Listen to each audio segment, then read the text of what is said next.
بسم اللہ الرحمن الرحیم۔ معزز سامعین السلام علیکم۔ قرآن پاک کی سورہ بقرہ میں اللہ تعالیٰ کا فرمان ہے کہ اے ایمان والو، تم پر روزے فرض کیے گئے ہیں تاکہ تم پرہیزگار بن جاؤ۔ دین اسلام کا ایک اہم رکن ہے روزہ، جس کے بغیر مسلمان کا دین نامکمل ہے۔ روزہ ہر بالغ مسلمان پر فرض ہے۔ اگر کوئی بھی مسلمان دین اسلام کے کسی بھی رکن کو ماننے سے انکار کرتا ہے تو وہ مسلمان نہیں رہتا۔ سامعین، ہماری آج کی یہ ویڈیو، اس میں ہم ایسے 10 لوگوں کا ذکر کریں گے جن پر روزہ فرض نہیں ہے، یعنی انہیں روزہ معاف ہے، انہیں روزہ چھوڑنے کا کوئی گناہ نہ ہوگا۔ سب سے پہلا شخص وہ ہے جسے روزہ معاف ہے، وہ ہے بیمار، یعنی جو آدمی بیماری کے سبب روزہ رکھنے کی سخت نہ رکھتا ہو تو بروز قیامت اسے روزہ چھوڑنے کی سزا نہ ملے گی۔ سامعین گرامی، یہاں سوال یہ پیدا ہوتا ہے کہ شریعت میں کس قسم کی بیماریوں میں روزہ چھوڑنے کی اجازت ہے؟ یعنی اب ایسا تو نہیں ہو سکتا کہ انسان کو ہلکا سا بخار ہو جائے اور بندہ کہے کہ میں تو بیمار ہوں اور اب روزے نہیں رکھوں گا۔ یاد رکھیے، اگر آدمی کو زکام ہے، سر میں درد ہے یا جسم کے کسی بھی حصے میں درد ہو رہا ہے، اگر آدمی اس حالت میں روزہ چھوڑ دیتا ہے، اس کو سخت گناہ ہے۔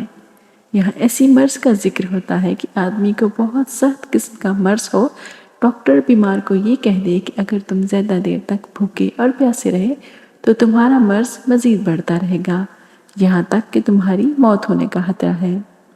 اس حالت میں آدمی کو روزہ چھوڑنے کی اجازت ہے، یعنی ایسی بیماری جس میں بھوکا پیاسا رہنے سے موت کا خطرہ ہو یا پھر دوائی وقت پر نہ لینے سے مرض کے بڑھنے کا خطرہ ہو، تو ایسے انسان پر روزہ فرض نہیں ہوگا۔ اس کے برعکس اگر کوئی چھوٹی سی بیماری کو لے کر روزہ نہ رکھے تو اس کو سخت گناہ ہے۔ اگر وہ چھوٹی موٹی بیماری میں روزہ چھوڑ دیتا ہے تو اس کو بعد میں روزہ رکھنا پڑے گا۔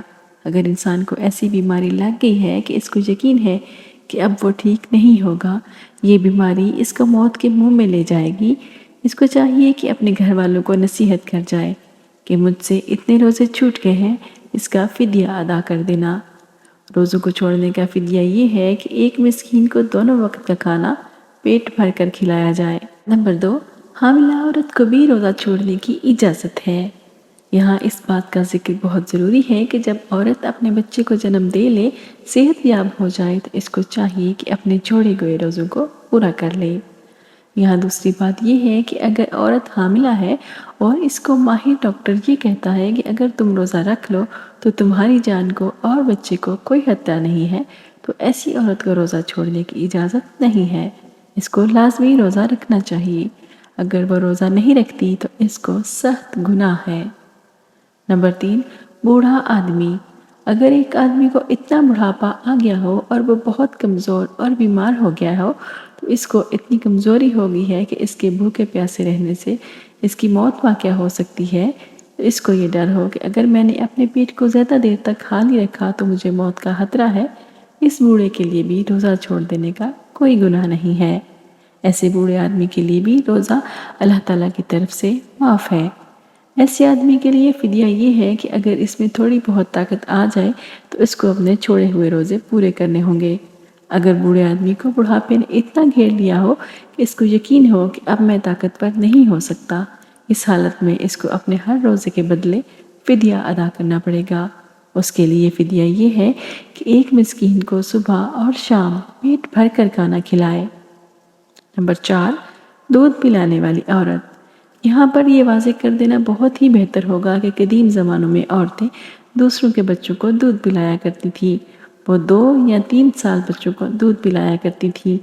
ایسی عورتوں کو دائیاں کہا جاتا تھا، لیکن اب قدیم زمانوں کی طرح دائیاں دوسرے لوگوں کے بچوں کو دودھ نہیں پلاتی، اس لیے یہاں ایسی ماؤں کا ذکر کیا جاتا ہے کہ اگر ان ماؤں کا ڈاکٹر یہ بات کہہ دے کہ اگر تم زیادہ دیر تک بھوکی اور پیاسی رہی تو تمہارے بچے کی جان کو خطرہ ہو سکتا ہے یا بچہ دودھ سے محروم ہو سکتا ہے، تو ایسی عورتوں کو بھی روزے بعد میں رکھنے کی اجازت دی گئی ہے کہ جب وہ ٹھیک ہو جائیں تو اپنے چھوڑے ہوئے روزوں کو پورا کر لیں۔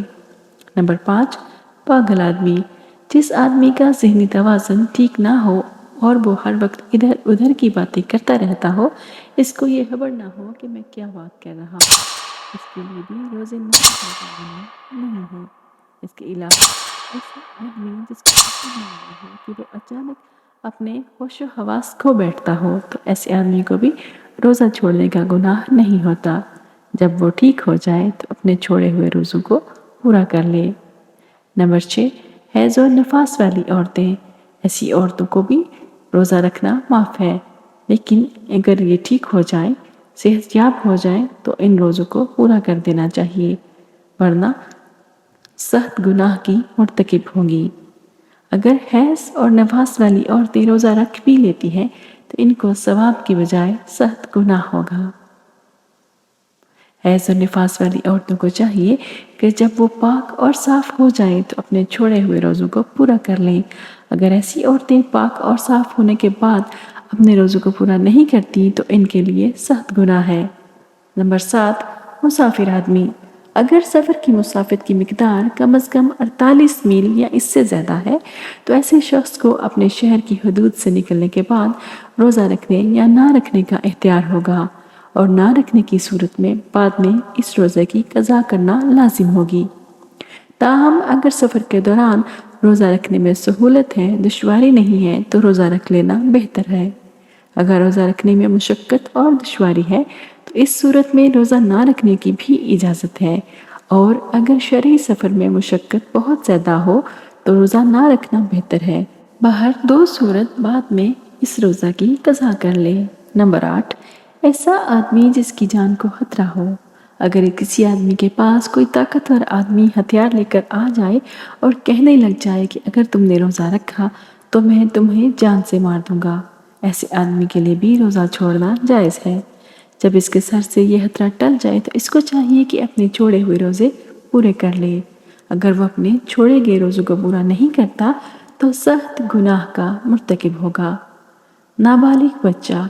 اس بات کا علم ہم سب کو ہے کہ روزہ بالغ پر فرض ہے جو اپنے ہوش و حواس میں ہو۔ نابالغ بچے کو روزہ نہ رکھنے کا کوئی گناہ نہیں ہے۔ اگر کوئی بچہ 10 یا 11 سال کا ہو جائے اور روزہ رکھنے کی طاقت رکھتا ہو تو اس کو چاہیے کہ وہ روزہ رکھے۔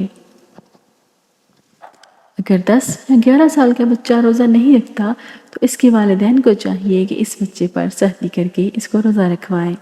نمبر 10، سانپ کاٹ دے یا کوئی ایسا زخم یا حادثہ ہو جائے کہ جان جانے کا خطرہ ہو تو ایسی صورت میں روزہ توڑ دینے کا کوئی گناہ نہیں ہے۔